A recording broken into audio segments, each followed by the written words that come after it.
Começou. Começou. Legal. Bom dia a todos, então. Mais uma vez, estamos na palestra Trabalho de Campo, Aprendizagem Significativa a Serviço da Ciência, com o professor Leonardo de Paula Marconato. Tá? Confiram se vocês estão na palestra correta e a gente vai dar início agora, tá bom? Com o professor. Professor, seja bem-vindo e fique à vontade. Obrigado. Obrigado, Alan. Então, bom dia a todos, pessoal. Sejam bem-vindos aí. Eu vou compartilhar o arquivo. Deixa eu ver se eu vou compartilhar direitinho. Calma aí.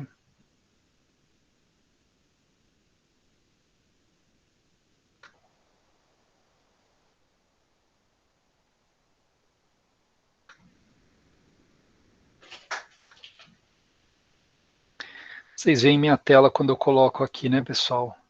O arquivo. Ainda não está aparecendo, professor. Não, peraí, então, deixa eu ver aqui.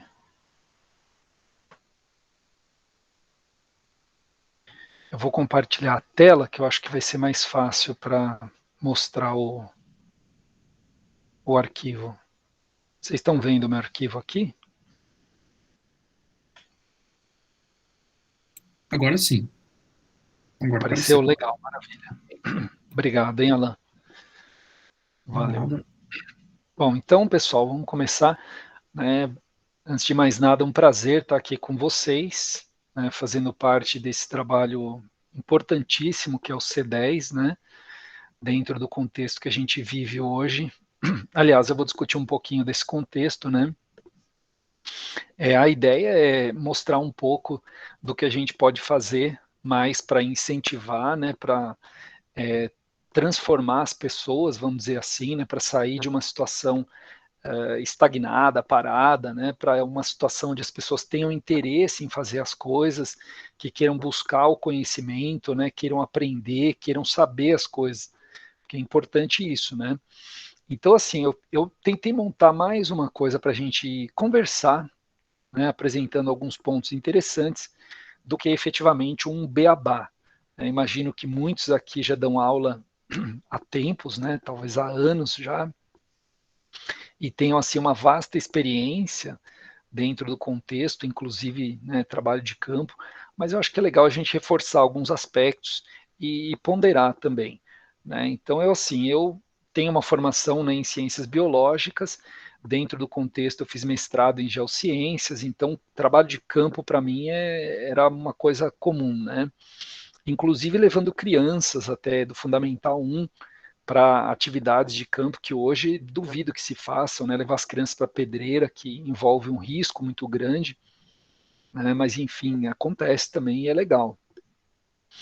Depois no doutorado também, trabalhando aí mais campo ainda, em várias partes do país, fora do país. Então, assim, eu reuni um pouco de experiência em relação ao trabalho de campo, né? Vou discutir um pouquinho mais dentro da minha área, mas aplicável a qualquer outra. A gente pode trabalhar com botânica, com zoologia, com geografia, né? Então, dentro da ciência, acho que não teria uma área que não dá para aplicar trabalho de campo. Se falar matemática, mas matemática a gente vai fazer conta, mas vamos para a natureza, então, né, estudar a geometria lá das folhas, então vamos ver como que é a absorção, né, como que é a área em relação à luz, né, ângulo. Então, vamos estudar, tem coisa para ver, né? Em qualquer área a gente vai encontrar informações interessantíssimas para olhar, tá? Então, assim, antes de mais nada, né, pessoal, contextualizar a nossa situação. Acho que vocês, mais do que ninguém, têm essa ideia bem clara, né, com relação ao IDEB. Né, a gente tinha aí, são dados um pouco antigos, né, em função da pandemia, eu imagino que algumas coisas devem ter mudado, mas dá para a gente ter uma noção. Né, anos iniciais do ensino fundamental, maravilha, o que está verdinho aqui, todo mundo atingiu a meta praticamente, na né, escola particular não, mas a gente vê que ainda assim, mesmo não tendo atingido meta, está bem acima do que foi estabelecido para as públicas, né? Com relação aos anos finais do ensino fundamental, que aí tem mais relação conosco, né? A gente vê uma situação aqui do que foi observado em relação ao que era, né, previsto, ao que era esperado, as metas né, dá uma diferença um pouquinho razoável até, está todo mundo abaixo das metas, né, mostrou algum avanço, com certeza, de 2013 para cá, né, até 2019 pelo menos, a gente vê melhora significativa nesses dados, tá? Eu estou imaginando que são dados fidedignos, que são dados que foram coletados, né, junto aos estudantes de forma correta, então eu estou me referindo a situações assim ideais, né, e a gente vê dados bem preocupantes, tá? Inclusive em relação ao ensino médio. Epa, mudei sem querer. Inclusive em relação ao ensino médio. Então a gente não vê metas sendo cumpridas quando as coisas começam a ficar um pouco mais intensas, né? No ensino fundamental, nos anos iniciais, são conceitos mais simples, mais superficiais, né? São coisas mais lúdicas. Então, quando a coisa começa a ir aqui para o ensino fundamental, a gente os anos finais, que seria o nosso foco, a gente tem um pouco mais de necessidade de aprofundar conceitos, né? A pessoa vai desenvolver novas habilidades, então é um fator importante. Agora com a BNCC a gente tem essa necessidade de focar mais na habilidade efetivamente do que no conteúdo, né? Aquele aspecto conteudista que a gente ainda trabalha no ensino aqui no Brasil, né? Dá para ver que a BNCC não entrou ainda de forma plena, mas eu vejo o trabalho que vocês, professores, têm colocado, né, nesses tempos aí de pandemia para fazer isso realmente funcionar. A gente sabe desse empenho hercúleo que vocês têm feito aí, né? Eu dou aula, mas só no ensino superior, mas eu tenho visto que a gente tem apanhado bastante, né, com esse ensino híbrido, com essa coisa toda de você se desdobrar produzindo atividades, né?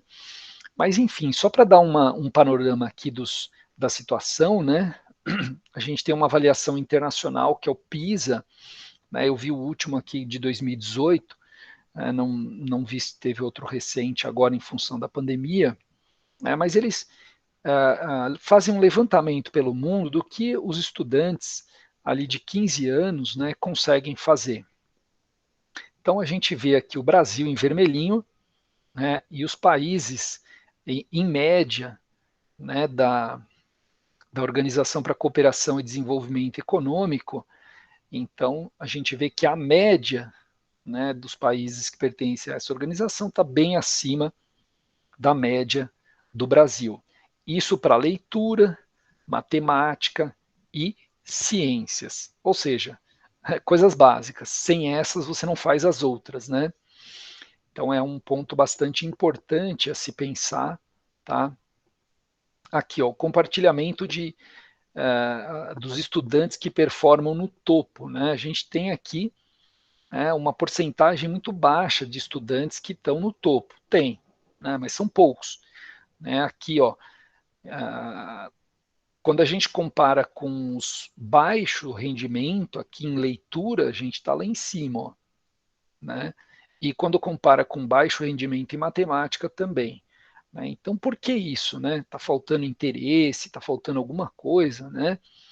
A gente percebe que 45% dos estudantes no Brasil, eles não conseguem passar muito, né, do nível 2 lá do PISA, que seriam aqueles estudantes que conseguem reconhecer algumas explicações para fenômenos científicos básicos, coisa que a gente vê no dia a dia, formação de nuvens de chuva, coisas simples. Né? Então, quer dizer, metade dos estudantes fica por aí, tá? Não consegue avançar.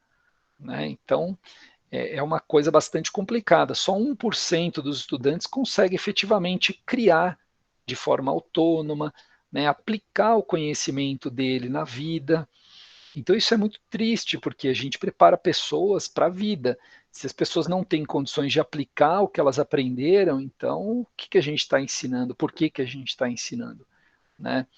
Então eu acho importante a gente se questionar primeiro com relação a essas coisas. Por quê? Porque aqui um relatório do WWF, né, o Living Planet Report de 2020, ele traz alguns dados interessantíssimos. Né? Esse dado aqui é da queda da diversidade das espécies na América, principalmente na América Central, aqui esse número ele é bem baixo mesmo, né? Quer dizer, é menos 94% de diversidade. Em média, global, deu 70%. Então, quer dizer, de 1970 para 2016, eles fizeram um levantamento com mais de 4 mil populações de animais, né, incluindo aquáticos, de terra firme, aves, tudo que é tipo de bicho, e eles perceberam redução de diversidade de média de 70%, né, em o quê? 45 anos aqui, ó. Então, por que eu estou falando isso, pessoal? Porque os estudantes, eles precisam, dentro desse contexto, compreender o que está acontecendo ao redor deles, para poder agir, para poder atuar. Então, se a gente está buscando pessoas conscientes, pessoas que saibam entender o que está acontecendo, interpretar, votar, a gente tem que ensinar, né? Ciências, biologia, matemática, português, pelo exame do PISA, tá? A gente vê que está faltando aí algumas coisas, né? Eu só estou sentindo falta aqui do, do chat. Eu não sei se eu consigo entrar nele com outro dispositivo para eu poder ver o chat, porque aí as pessoas podem perguntar e eu respondo já de imediato. Então seria legal se a gente conseguisse fazer isso. Será possível aí, Alan? Ah, sim, nós estamos fazendo a mediação aqui, professor. Por enquanto não veio nada no chat, tá? Ah, perfeito. Então, maravilha. Sempre Eu que fico vier mais alguma coisa, eu faço uma breve interrupção, tá bom? Ah, perfeito. Brigadão. Fica à vontade, tá? Tanto o pessoal para perguntar, quanto a Alan para levantar a questão para a gente poder discutir, tá? Porque eu fico na tela de projeção aqui, me dá agonia isso de não ver o chat, e às vezes tem alguém querendo falar alguma coisa, né? Ah, sim, não, sem problemas. À medida que o pessoal enviar alguma mensagem aqui, eu faço a interrupção, tá bom? Beleza, brigadão. Fica à vontade, Não, tá? Todo não. mundo fica à vontade, é isso. Não é um falatório só, né? Eu prefiro trocar informações com vocês. Então, a proposta aqui é justamente trazer alguns dados para a gente poder partir, né, de uma situação problema que é nítida, né? As pessoas estão dando pouco valor hoje para o meio ambiente, a gente percebe, né, com queimadas correndo soltas, a política em geral não está enxergando esse lado. Né? Tem muita gente trabalhando, tenho muitos amigos biólogos que se envolvem com essa questão, né? Trabalham no IBAMA, por exemplo, e eles levantam uma dificuldade grande de trabalhar, né, por falta de recurso, falta de pessoal. Então a gente tem que prestar atenção, né, porque o último relatório do IPCC também não foi legal. Eu não trouxe os dados aqui, mas quem viu, né, o último relatório do painel intergovernamental para mudanças climáticas, não ficou nada contente com o panorama. Né, a gente sabe que tem que fazer algo para ontem, para mudar o amanhã. Então hoje já é tarde, mas a gente precisa agir. Né? Então fica a situação problema para a gente entender por que é tão importante, né, ensinar ciência e mais ainda dentro do contexto do C10, né, levar as pessoas à curiosidade, a uma autonomia, a esse ensino por investigação que passa aí beirando pela aprendizagem significativa. Então, o ensino ele tem que ser algo que faça sentido para as pessoas. Né? A gente tem que conectar com a realidade. Então, dentro desse contexto, a aprendizagem significativa, ela deve interagir com conhecimentos prévios, né? E pegar esses conhecimentos novos e fazer com que eles sejam ressignificados dentro do contexto daqueles que a pessoa já tem ou já traz. Então, você partindo do que a pessoa tem com ela, fica muito mais fácil de construir. Só que essa construção não pode ser feita de forma arbitrária, né? É, de forma jogada, assim, né? Falar, vamos fazer isso, vamos fazer aquilo, mas não se preocupa com a interação. Então, esse aspecto é muito importante, né? Fazer uma conexão com o que a pessoa sabe e com a realidade local. Então, por isso a gente sabe que cada um de vocês enfrenta uma situação diferente nas escolas em que dá aula. São alunos diferentes que vivem uma realidade distinta e a gente tem que sempre trazer isso para o contexto de vida dessas pessoas. Então não é fácil, né? A gente sabe que não é fácil, mas a partir do momento em que a gente dá um significado para aquela informação, né? Qual a vantagem da pessoa saber quando vai chover ou ter uma ideia de formação de nuvens, se ela não está preocupada, choveu, eu entro no carro e vou, né? Mas tem a questão da inundação. Então, dependendo da área em que você vive, né, o problema da inundação pode ser um pouco mais frequente, e aí você aproveita isso para entrar nesse aspecto e fazer a conexão com a vida da pessoa. A pessoa vai ter mais interesse por aquilo, ela vai ficar mais, vai se sentir mais compelida, né, a ler sobre aquilo, a discutir sobre aquilo, tá? Então, essa questão da aprendizagem significativa é algo que a gente tem que trabalhar bastante. E nada melhor do que levar a pessoa para um ambiente fora de sala de aula. Né? A gente sabe que o ambiente de sala de aula, aquela coisa, né, fechadinha, quadradinha, eu acho que em algum ponto a gente vai ver que isso daí acaba caindo por terra, né, para uma situação onde a informação ela vai sendo compartilhada, ela vai sendo trabalhada de forma colaborativa, né? A gente sabe que já se faz muito isso, mas ainda precisa. A gente sabe que o Brasil é muito grande, então é difícil uniformizar, né, o tratamento que tem. Então, na medida em que a gente consegue conectar o que a pessoa sabe com alguma coisa nova, a gente consegue dar mais estabilidade para aquilo. Né? Por quê? Por que tem que ser significativo? Porque o nosso cérebro trabalha com associação. Então, se você pegar um conhecimento já, né, trabalhado, já sedimentado, já, enfim, discutido, a pessoa tem alguma memória daquilo e, a partir do momento que você vai retrabalhar essa informação, você dá a ela uma solidez maior. Então, isso tem um fundamento na psicofisiologia, tá? É algo que não é aleatório.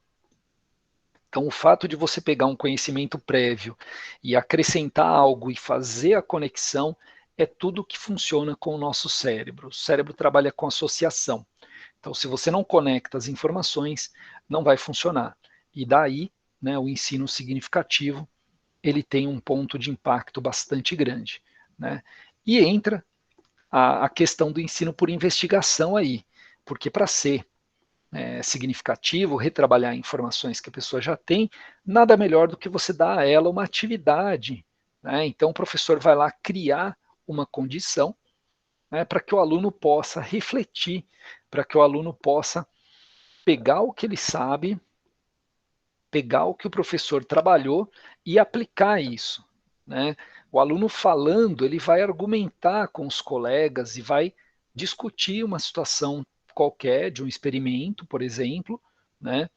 Então você vai descobrir as coisas e conectar com informações que você já tem previamente. Isso é interessantíssimo porque é mais do que significativo, né, para a pessoa poder descobrir que ela consegue investigar alguma coisa. Né? Então ela faz um experimento e descobre, puxa, o feijão ele está aumentando, por que, que ele está aumentando? O experimento do feijão está mais do que batido, mas continua sendo uma ferramenta fantástica, né? Porque você pode produzir variações e trabalhar isso em sala de aula, né, com argumentação, com construção de conhecimento, que é um espetáculo. Né? Eu vejo meu filho pequeno também, tem 7 anos, quando ele traz o feijão da escola, minha filha trouxe também, todo mundo, né, já viu esse experimento do feijão e é muito legal, tá? As crianças podem ler, buscar informações hoje em dia com a internet, desde que acompanhados, né? Eles podem começar a perceber que nem tudo é verdade, né? Então, criticar a informação que tem ali é importantíssimo, ainda mais nos tempos de hoje, com fake news, essas coisas todas, né? A gente sabe que tem influenciado bastante o modus operandi aí, a vida no país. Oi? Oi, professor.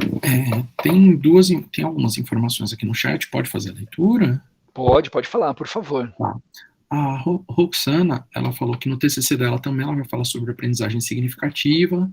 A Michelle também, a importância de saídas de campo para o ensino de ciências. A Rose fez um comentário, né? Colocou que triste saber que tem diretores que não apoiam esse tipo de metodologia, né?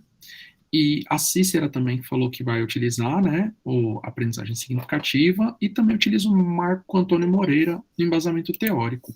E acabou de chegar uma informação aqui da Karina também. Que legal. Nessa semana, fiz experiência do feijão com os quartos anos, mas pedi que eles deixassem uma caixa fechada e outra aberta. E todos acharam que na caixa fechada não iria crescer. Mas quando trouxeram os resultados, o da caixa fechada cresceu, mais do que na caixa aberta. Agora tenho que saber como explicar isso, porque eu nem esperava esse resultado. Olha que legal, você vê, tem que ver, é interessantíssimo, né? Todo mundo utilizando, fazendo essa parte da questão do ensino significativo, né? Não tem nada melhor que isso. Agora, eu vi o experimento aí, meu filho trouxe também, veio o feijão que cresceu numa caixa, mas ele subiu demais. Só que você percebe que ele não tem ali, né, é uma estrutura clarinha, branquinha. Então, na minha opinião, né, ele subiu procurando a luz, provavelmente porque devia ter alguma fresta, alguma coisa na caixa, e aquilo ativou, né, algum mecanismo na planta, e ela investiu toda a energia dela tentando subir para buscar a luz.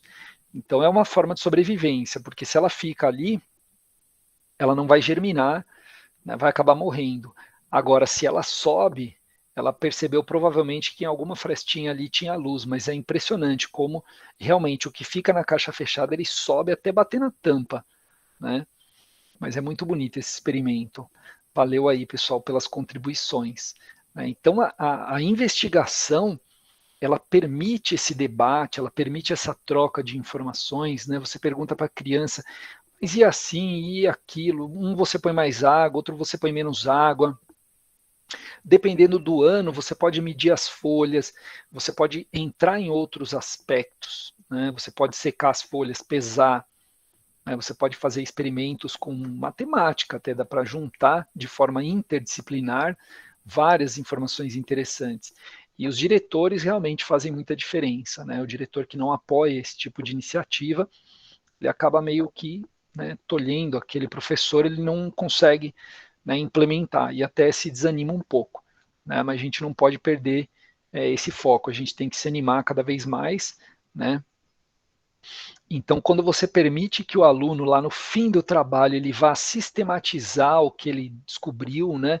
Ele vai colocar no papel, é fantástico, porque aí ele vai aprender a escrever, aprender a expor as ideias e discutir com os colegas, né? A gente sabe que hoje ciência é a base para o país crescer, né? Precisa ter esse desenvolvimento, tá?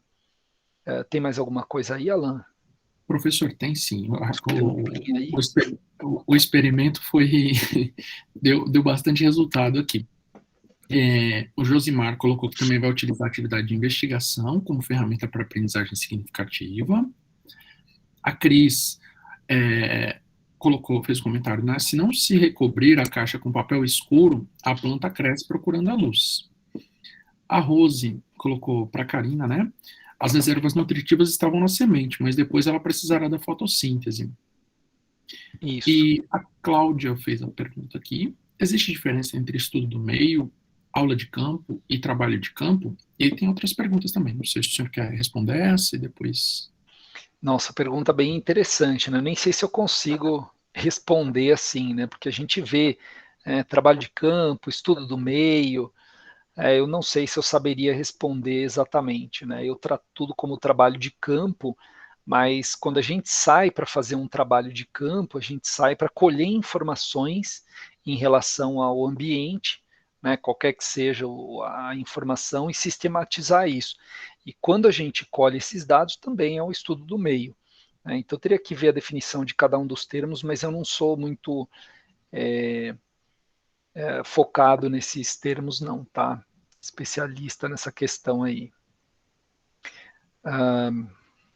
Mas a gente pode ir discutindo ao longo da exposição, se o pessoal quiser trazer informações sobre isso, a gente vai debatendo, tá? Não tem problema nenhum. Dá um Google aí, vai procurando, vai trazendo, e a gente vai conversando. Às vezes o conhecimento a gente constrói ele no momento mesmo, né? Sim. Tem mais 3 comentários aqui, professor, posso Pode passar por falar. eles? Tá. É sobre as sementes, né, o experimento do feijão, parece ainda. JB de Souza colocou: as sementes germinam no escuro porque o embrião utiliza os nutrientes da própria semente. Não há fotossíntese nesse momento, só quando a primeira folhinha brota. É que a planta precisa de luz, até então não. A Fátima colocou: estou aprendendo muito sobre punks, que é o tema do meu TCC. E meus alunos estão maravilhados em saber tudo o que podemos comer fora do padrão. Está sendo ótima a pesquisa e os resultados. E o Thiago Rosa coloca: pesquise sobre o efeito da luz no desenvolvimento da planta, que você encontra algumas. Eu acho que informações sobre a semente, né? Legal.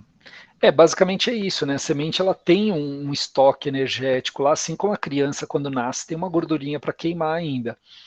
Então ela investe isso tudo para subir, porque provavelmente ficou uma fresta na caixa, né? Mas ela só vai efetivamente se desenvolver quando aparecer o sol, senão ela vai depois murchar, porque ela gastou toda aquela energia para tentar subir procurando a luz.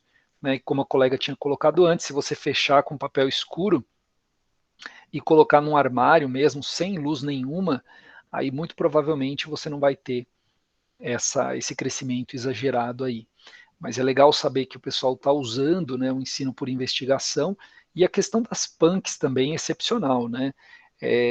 Chama a atenção, traz um interesse muito grande das pessoas, ainda mais agora nos momentos que a gente está vivendo, né? Onde as coisas estão super caras e você descobrir que tem um negócio que parece mato ali que dá para comer, né? Então tem umas coisas assim bem legais sobre isso, né? Agora, por que pesquisar, né, pessoal? Pesquisa, ela serve para uma série de motivos importantíssimos, não apenas para descobrir coisas novas, mas também para ensinar. Né? A gente vê pelo experimento aí do feijão, toda essa polêmica, né, faz as pessoas quererem saber. Então, como o colega falou, vai lá e pesquisa. Vamos levantar as informações. Por que isso? Por que daquilo? É isso que é legal. A gente não precisa ter todas as respostas, né? Mas a gente tem que estar disposto a buscar essas respostas. Então, eu acho legal ter essa disposição em abrir para os alunos esse aspecto importante do ensino por investigação, né, que a gente está fomentando aqui no C10. A ideia é trazer para vocês, né, que essa metodologia, esse foco, ele traz avanço, as pessoas vão ficar mais curiosas, elas vão ficar mais interessadas. A gente planta hoje sementes que a gente vai ver crescer daqui 5, 10, 15 anos. Então esse trabalho do C10 é fantástico, só que ele não é um trabalho imediato. A gente vai plantar a sementinha, né, para os professores vão plantar essa sementinha para os alunos e ela vai germinando ao longo do tempo. Então os professores começam a aplicar mais essas metodologias, os alunos começam a se interessar mais por ciências e as pessoas prestam mais atenção no ambiente. A tendência é que a gente, ao longo do tempo, pensando no longo prazo, vai melhorar a situação no geral, né, do mundo. As pessoas vão começar a pensar mais nesses aspectos. Né? Sem falar que faz bem isso aí, pesquisar. A gente consegue conversar com os outros, discutir ideias. É importante essa conversa. Né? As pessoas não conversarem é o principal foco dos problemas que a gente tem aí no mundo. Né? As pessoas falam sem pensar, não trocam ideias. Né? Então veja como coisas muito simples que estão dentro desse projeto investigativo, elas vão trazer benefícios, né, ao longo do tempo. Pode falar aí, Alan. Tá, a Fátima levantou a mão. Pode falar, Fátima. Oi, bom dia, né? Então, esse trabalho que eu estou fazendo com o pessoal, eu não estou, né, esse ano na sala de aula no estado, mas estou no particular. E está sendo muito interessante porque eu estou aprendendo muito, né, sobre as punks, né, que são as plantas alimentícias não convencionais. E está sendo uma coisa assim do meu aluno sair na rua e falar assim: nossa, professora, eu pensei que aquele negócio era mato, mas dá para comer, né? É. Aí eu mesma saí, eu moro aqui em Itanhaém, eu moro no meio do mato, praticamente. Tem mato na direita, esquerda, frente e atrás, onde eu moro. Então, assim, eu saí e vi que tinha serralha, né? Na frente da minha casa. Eu falei, serralha. Eu lembrava da serralha, eu falei, isso é mato, mas dá para comer. E fiz um mexido de serralha, é muito bom, porque nós somos vegetarianos, né? Aqui na minha casa há 3 anos, mais ou menos. E graças a Deus por isso, porque a carne tá muito cara, né? Agora, Verdade. né? Faz todo sentido. Então, faço assim, nossa, tô muito feliz de não ter que comprar carne. Então, os meus alunos, eles estão se interessando demais, demais. E eles estão investigando e estão trazendo muita coisa. Igual você falou do feijão. Eu adoro broto de feijão. Então, comemos broto de feijão, comemos várias coisas, a folhinha, tudo que você imagina que a gente joga fora. Banana, o meu problema não, o meu trabalho é sobre o coração da bananeira. Então, eu tô diretamente no punks, mas é coração da bananeira. Que as pessoas jogam fora, eu como. E então ensinando os meus alunos a valorizar isso daí, né? Porque tem várias proteínas, vitaminas, assim, até estão utilizando os pesquisadores para o câncer, né? Para alguns tipos de câncer. Então é uma A gente coisa não assim conhece, né? impressionante que o pessoal joga fora. Então, para mim está sendo maravilhoso, e para os meus alunos, eles estão assim, eles falam, meu Deus, eu não sabia que isso daria para comer. Então está sendo assim uma aprendizagem significativa demais para mim e para eles. Você vê que legal? E é isso que eu Fantástico, queria né? compartilhar com vocês. Obrigada. Imagina, parabéns aí pela escolha do tema, muito boa mesmo, né? Obrigada. Um tema fantástico. E é isso que a gente precisa, né? Levantar nas pessoas essa vontade de pesquisar, de ir atrás, a curiosidade, né? Porque a curiosidade é que move o pesquisador. Então, a pessoa que tem esse hábito de pesquisar, ela não vai depois, daqui a 5, 10 anos, cair, né, em ciladas, com informações superficiais, com aquelas informações, né, que não condizem com a realidade. A pessoa vai pegar o conhecimento prévio dela e vai chocar com aquela informação e vai ver que aquilo não bate. Então veja que é uma coisa simples, você começa com um tema interessante, leva isso para as crianças e elas mesmas vão avolumando aquela coisa de tal forma, né, que aquilo dá trabalho para o ano inteiro. Né? Você pode estudar não só as partes dos vegetais, a questão nutricional, você pode estudar a questão de alimentação de mais pessoas com menos comida. A gente joga muita comida fora aqui no Brasil, né? Uma coisa triste. Vai falar, tá faltando comida, mas a gente joga também muita coisa fora. Né? Então aprender a lidar com isso é importante. É claro que o que a gente vai trabalhar no geral aí, dentro do trabalho de campo, dessas atividades feitas em ambiente não convencional de aula, né, você vai fazer fora da aula, eu acho que aí entra a questão também do tipo de ambiente, você ir para o zoológico, ir para um parque, né, talvez o estudo do meio, né, possa se referir a esses aspectos, mas o trabalho de campo em si, para mim, é uma coisa fora de sala de aula. Você saiu da sala de aula, você está no campo. Não importa se é um jardim, se é uma pedreira, se é um zoológico, né? A vantagem é que a gente está observando a realidade. Né? Eu acho importante de você sair da sala de aula e ir para o campo, né? É você ver a realidade como ela é. Então você vai levantar os problemas que aparecem nessas situações específicas, dependendo do que você estiver buscando, se é botânica, então você está procurando as punks ali, fala, nossa, parecia mato, mas puxa vida, dá para comer esse mato aqui, né? Ele tem nutrientes, ele não é venenoso, então não dá para sair comendo tudo, né? Isso tem que ficar claro para eles, principalmente cogumelo. Cogumelo você nem comenta essas coisas, porque é perigosíssimo, né? Mas a partir daí a gente observa a realidade, então a gente consegue delinear experimentos. Aí você pensa, mas e se eu levar essa planta para minha casa?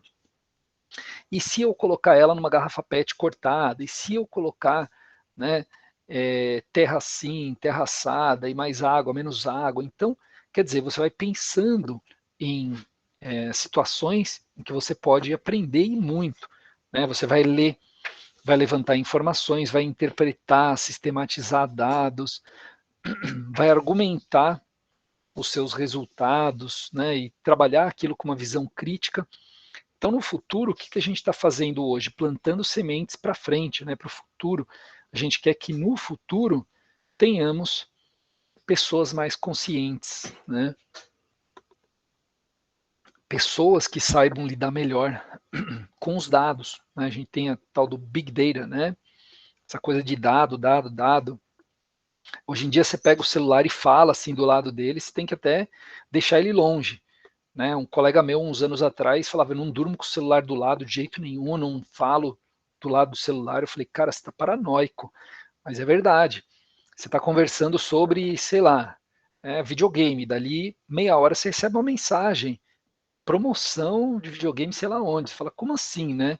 Eles estão escutando, processando as informações e usando elas contra você, né? Então a gente precisa se preparar para isso, né? Se defender. Como? A melhor coisa é o ensino, né? E que tipo de ensino? Esse ensino por investigação que o C10 se propõe aqui a fazer, né? Busca justamente fortalecer essa visão crítica que a pessoa pode ter do meio, né, do ambiente, da vida como um todo.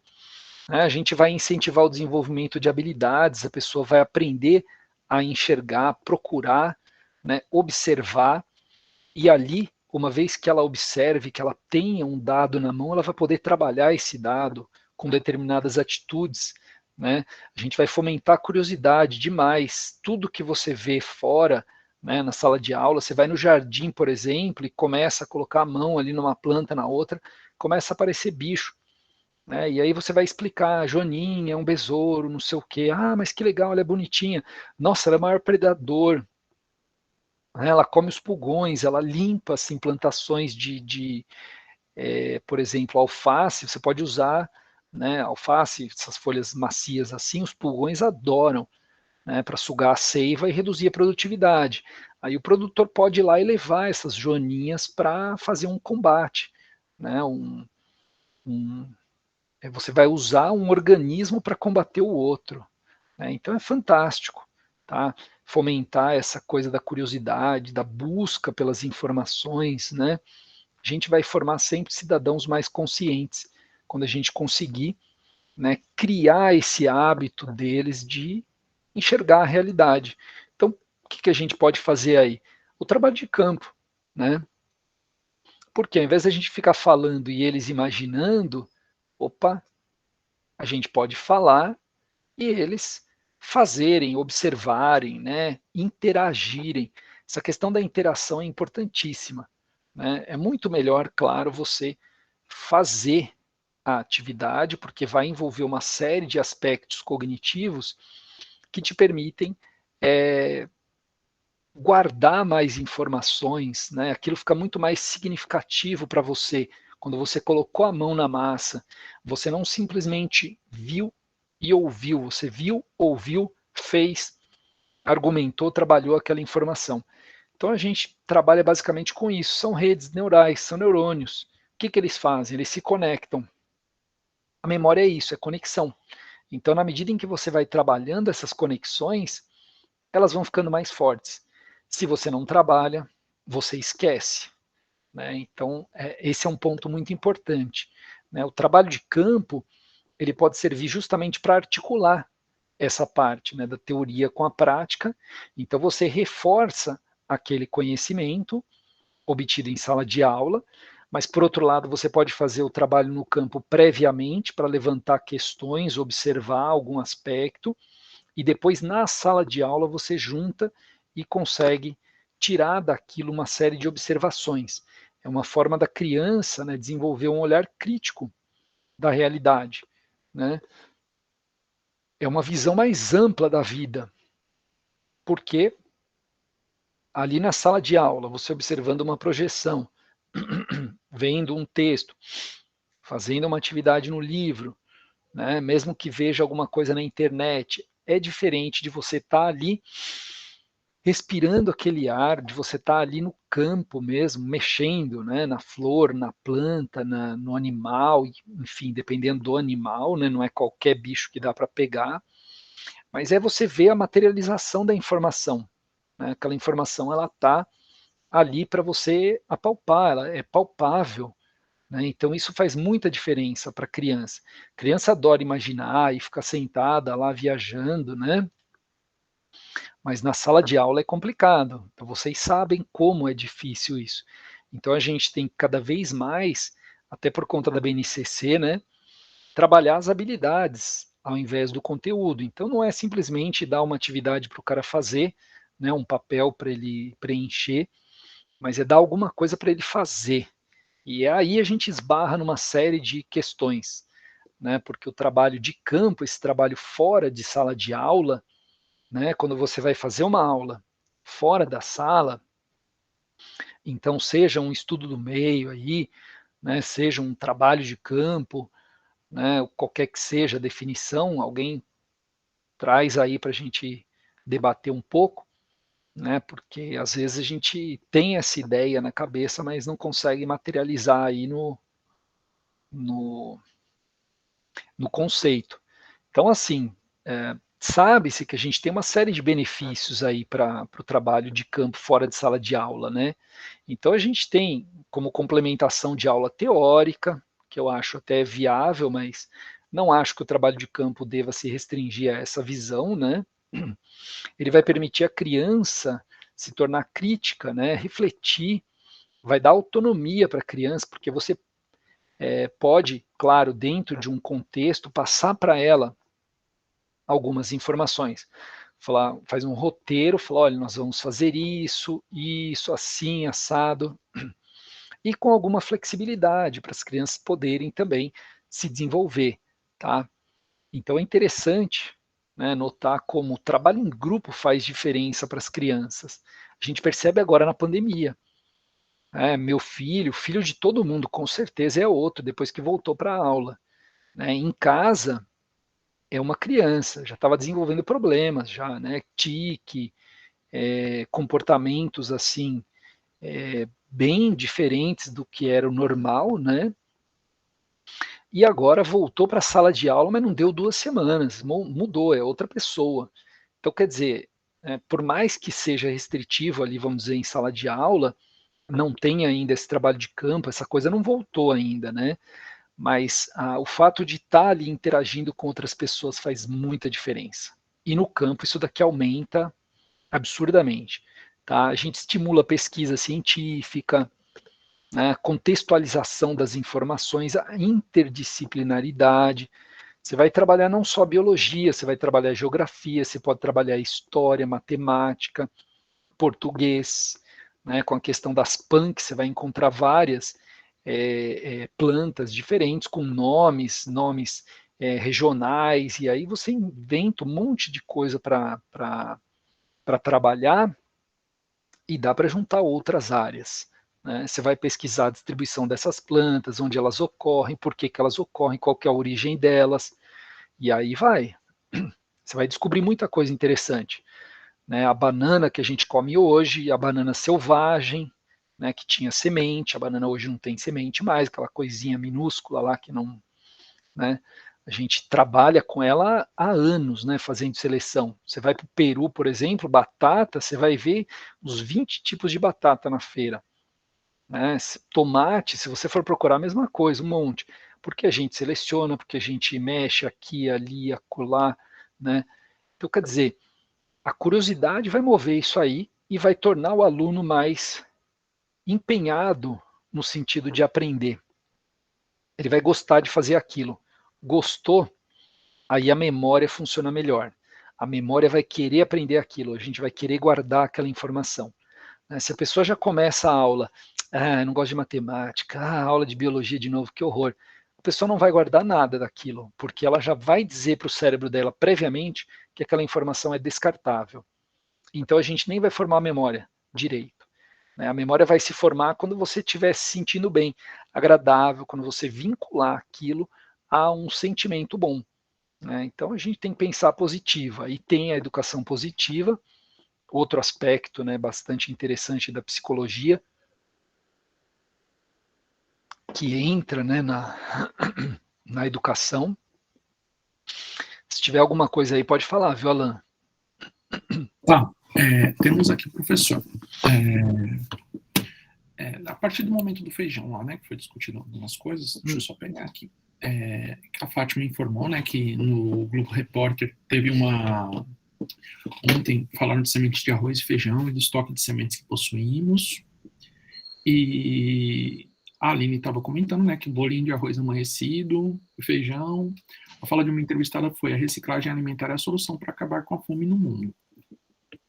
E aí a Fátima respondeu, né, que esse é o foco, trabalhar com alternativas alimentares mais saudáveis, sustentáveis e de baixo custo. E a Cláudia fez um comentário, né, também agora há pouco: o projeto Horta e Viveiros de Muda nas escolas são bem enriquecedores nesse sentido também. E aí a Fátima concordou com ela aqui. Legal. Obrigado, Alan. Realmente essa questão aí da alimentação é bem complexa, mas a gente desperdiça demais de recurso, né? Porque tem a perda no transporte, tem aquela questão da conservação, né? Nem tudo que vai no supermercado, eu conheci pessoas que trabalhavam em supermercados assim grandes, e eles pegavam a fruta, tá estragando esse abacaxi, o que a gente faz? Corta a parte que está estragada, tira a casca, fatia bonitinho, põe na bandeja e vende. Você vai vender com uma facilidade e ainda vai ganhar mais dinheiro do que ganharia com a fruta inteira. Então, quer dizer, os caras dão um jeito de continuar com o negócio. Mas, enfim, a gente precisa aprender a trabalhar com aquilo que não é visível, né? Tem coisas escondidas aí, assim como tem o tal do currículo oculto, né, que alguns de vocês podem ter visto agora no primeiro horário, a gente tem também substâncias, enfim, estruturas que a gente pode usar para alimentação que não estão visíveis, as pessoas estão acostumadas com arroz e feijão, né? Então, mas tem como substituir, você tem outros grãos que também se prestam à alimentação, tão bons quanto ou até melhores, né? Eu particularmente não gosto muito de arroz com feijão, enfim, lentilha, sei lá, grão de bico, outras coisas também são atraentes, atrativas, e a gente precisa saber trabalhar com isso, né? E aí é que vem a questão da curiosidade, de você descobrir, experimentar. Tem muita gente que não quer experimentar as coisas, né, porque está acostumada sempre com aquele padrão. Então é isso que a gente precisa quebrar, né, esse aspecto da pessoa não querer abrir, não querer expandir os horizontes. Ela fala: eu estou acostumado com isso, eu me sinto confortável. Eu como batata frita com tomate. É isso, ponto. Fechou aqui, vamos lá. Mas não é isso. Tem muita coisa gostosa aí para você descobrir. A colega que é vegetariana, então, conheceu uma infinidade, né, de produtos que a gente nunca vê. Né? Eventualmente eu gosto de comida vegetariana também, mas uma carninha aqui e ali é razoável, eu gosto. Mas assim, não precisa ser carne vermelha e não precisa ser todo dia, não precisa ser toda semana, então a gente pode pular. Tem essa também, né, a questão da nutrição. Você não precisa ser pontual, né? Todo dia tem que ter uma carne vermelha ali, não precisa, tá? Então isso vai da curiosidade, a pessoa estudar, descobrir, ler e fugir um pouco desse padrão que às vezes a gente é praticamente, né, arrebanhado para seguir esse padrão. Tá? Então precisa tomar muito cuidado com isso. Por isso que a visão crítica é importante, né? A gente precisa formar nas pessoas essa visão crítica. Então, assim, tem os pontos positivos, eu destaquei aqui a criticidade e o trabalho em grupo, já vou dizer por quê, mas tem aqui, né, alguns aspectos que podem gerar problemas, e aí são grandes no ensino fundamental 2, né? Eu não concordo aqui, mal organizada, o professor rala muito para organizar, então isso daqui é praticamente inviável de acontecer, uma atividade extra classe mal organizada, eu acho que não existe, particularmente, tá? A gente não tira as crianças da sala de aula para falar vamos passear no parque, né, e solta todo mundo. Não é assim, né? Uma turma grande, a gente precisa de mais pessoas para cuidar. Está envolvida a segurança, está envolvido o transporte, a gente sabe a dificuldade, às vezes, de conseguir o transporte, né, pela escola. A questão da formação depende do trabalho que você vai fazer, depende do foco, né? Nada que um bom estudo prévio não resolva. A preservação do local, tem que tomar cuidado com isso aí, porque existem regras, e essas regras têm que ficar claras previamente. Então, nada impossível também. Autorização dos responsáveis, sim, é bom pedir autorização dos pais, e eles têm que dar essa autorização, né? O registro, nada impede, foto, né, anotação, aliás, os alunos têm que fazer isso. Acidente é um risco que se corre toda vez. Para isso, você produz um documento, o pai vai assinar, tomando ciência. Pode acontecer, eu nunca vi acontecer, mas o risco sempre existiu, né? Eu já acompanhei muitas crianças em trabalhos assim de campo, até considerados meio pesados. Hoje em dia eu não sei se eles continuam fazendo, mas na época do mestrado eu levava turmas de escolas lá de Rio Claro para Pedreiras, na região, para explorar fósseis, para explicar o ambiente. Então era um trabalho muito legal. E criança, pequena, assim, devia ter 10, né, 8, 10, 12. Levei várias turmas já naquela época, né, faz tempo. Mas o problema é que eu não tenho nem imagem, porque naquela época não tinha nem celular que tirava foto direito, né? Então, assim, essa informação eu acho muito importante, ó, de um especialista lá do Instituto de Tecnologia de Massachusetts, né, ele prevê que o pensamento crítico e a colaboração, aí, o trabalho em grupo, né, vão ser as habilidades aí mais importantes na educação do século XXI. Então, quer dizer, a gente precisa criar pessoas que pensem criticamente, né, que colaborem umas com as outras, né, que resolvam problemas. Esse é outro ponto também importantíssimo, né, que saibam comunicar as coisas, né, conversar com os outros, que tenham criatividade, né, e por aí vai. Então a gente precisa trabalhar outras, né, habilidades que não aquelas que a gente está acostumado, que são decorar, né, habilidades simples assim. Então, por que o trabalho de campo, né, pessoal? Ele não é apenas uma forma de reforçar o trabalho feito em sala de aula, mas ele pode sim significar, né, reforçar aquilo que a gente viu em sala de aula, mas ele vai impedir que o seu cérebro esqueça aquela informação. Ou seja, quando você vê uma informação, a tendência é que ao longo do tempo, né, a gente tem uma curva do esquecimento. Se você não retomar aquilo em algumas horas, em alguns dias, em algumas semanas, aquilo vai sumindo, né, da sua memória. Você tem que arrumar espaço para outras coisas. Então, o que acontece? Na medida em que você reforça de tempos em tempos aquela informação, você permite então que a sua memória consiga se manter ativa naquele tópico. Né? Então não basta conceitualizar, não basta você descrever alguma coisa, é preciso aplicar. Aí que entra, né, a questão do trabalho de campo. Você vai aplicar a informação, você vai agir, né? Você vai ter uma experiência concreta, tá, para poder refletir, para poder observar e questionar. Ah, mas por que isso? Mas por que aquilo? Então vamos discutir, vamos formar um arrazoado aí dentro da discussão que vamos ter com as crianças. Então é comum, o trabalho de campo, chegou, vamos sentar, faz uma roda, explica tudo, levanta, vamos conduzidos, né, pelo roteiro, fazer as atividades e aí depois senta de novo para finalizar, para fechar. Né? A criança não tem muita paciência, né? A experiência que eu tenho com nem os adultos têm paciência às vezes. Eu já levei tanto crianças assim pequenas, né, ensino fundamental 2, quanto adultos de pós-graduação no campo para fazer trabalhos assim, e basicamente todos se comportam da mesma forma, tá? Quando chega a hora de ir embora, tá todo mundo cansado, sobe no ônibus, ninguém quer carregar pedra. Essa que é a verdade. Que como minha área é paleontologia, então eu acabo puxando um pouquinho a sardinha para esse lado, mas a gente pode entender como outros aspectos, a zoologia, a botânica, a geografia, a história, basta adaptar um pouquinho a metodologia.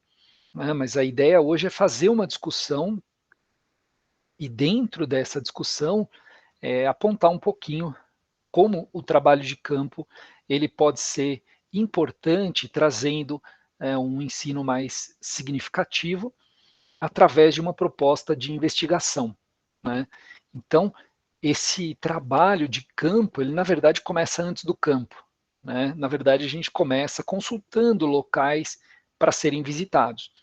Então, se você quiser ver animais, bom, eu posso ir para um zoológico, eu posso ir para um parque, depende do animal. Eu vou ver mamíferos, puxa, o parque, dá para ver alguma coisa, eu consigo ver coati, eu consigo ver macaco prego, alguns primatas que se aproximam de pessoas, né, tomando cuidado, primatas e o coati que não é primata, tá? Mas mamíferos que se aproximam de pessoas que vêm atraídos, né, por alguma coisa que você tem ali. Então esses são bem interesseiros, eles chegam perto. Aves você vê à distância, não tem problema. Agora, se for para estudar insetos, basta você ir ao jardim, né? Se for para ver flores, você pode ir no jardim da escola, a horta da escola, que a colega colocou também um pouquinho antes. Projeto fantástico esse de horta. Primeiro porque você mostra a importância, né, de você plantar, cuidar daquilo que você vai comer. A pessoa vê a comida com uma outra cara, né, ela tem vontade de comer aquilo até.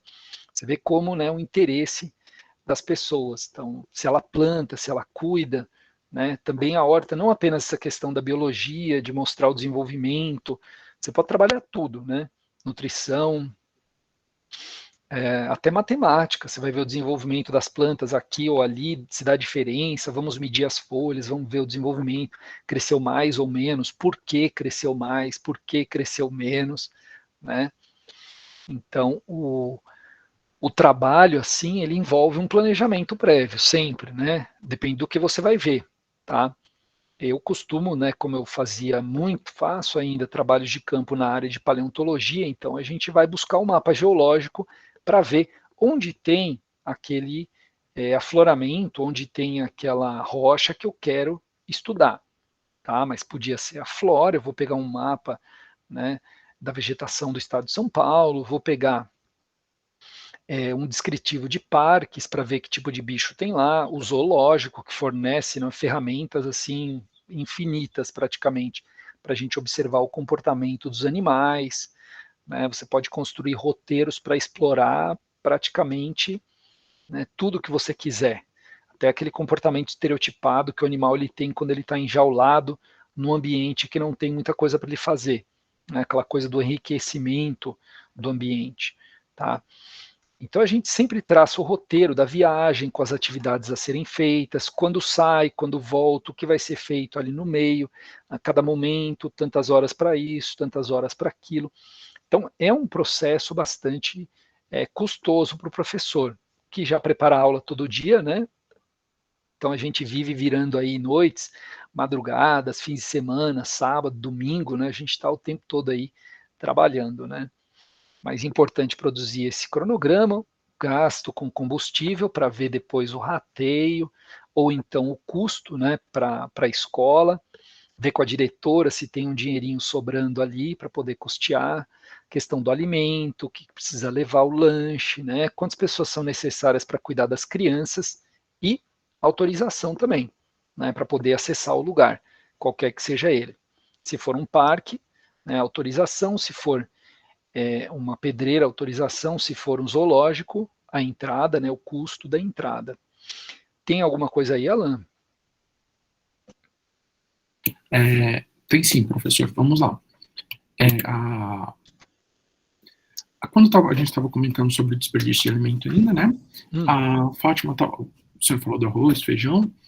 A Júlia comentou sobre o desperdício de alimento, né? Que também é algo a se combater. A Fátima comentou que faz hambúrguer de lentilha e grão de bico. Legal. Aí a Mari colocou que desperdício de alimento é algo muito complicado mesmo. Porém, é de suma importância lembrar que a fome no Brasil não está relacionada somente à questão do desperdício. Até porque famílias em situação de falta de alimentos não têm o que desperdiçar. E são essas famílias que passam fome. A questão da fome no Brasil está na produção massiva de grãos para ração animal e pecuária, ambos para exportação.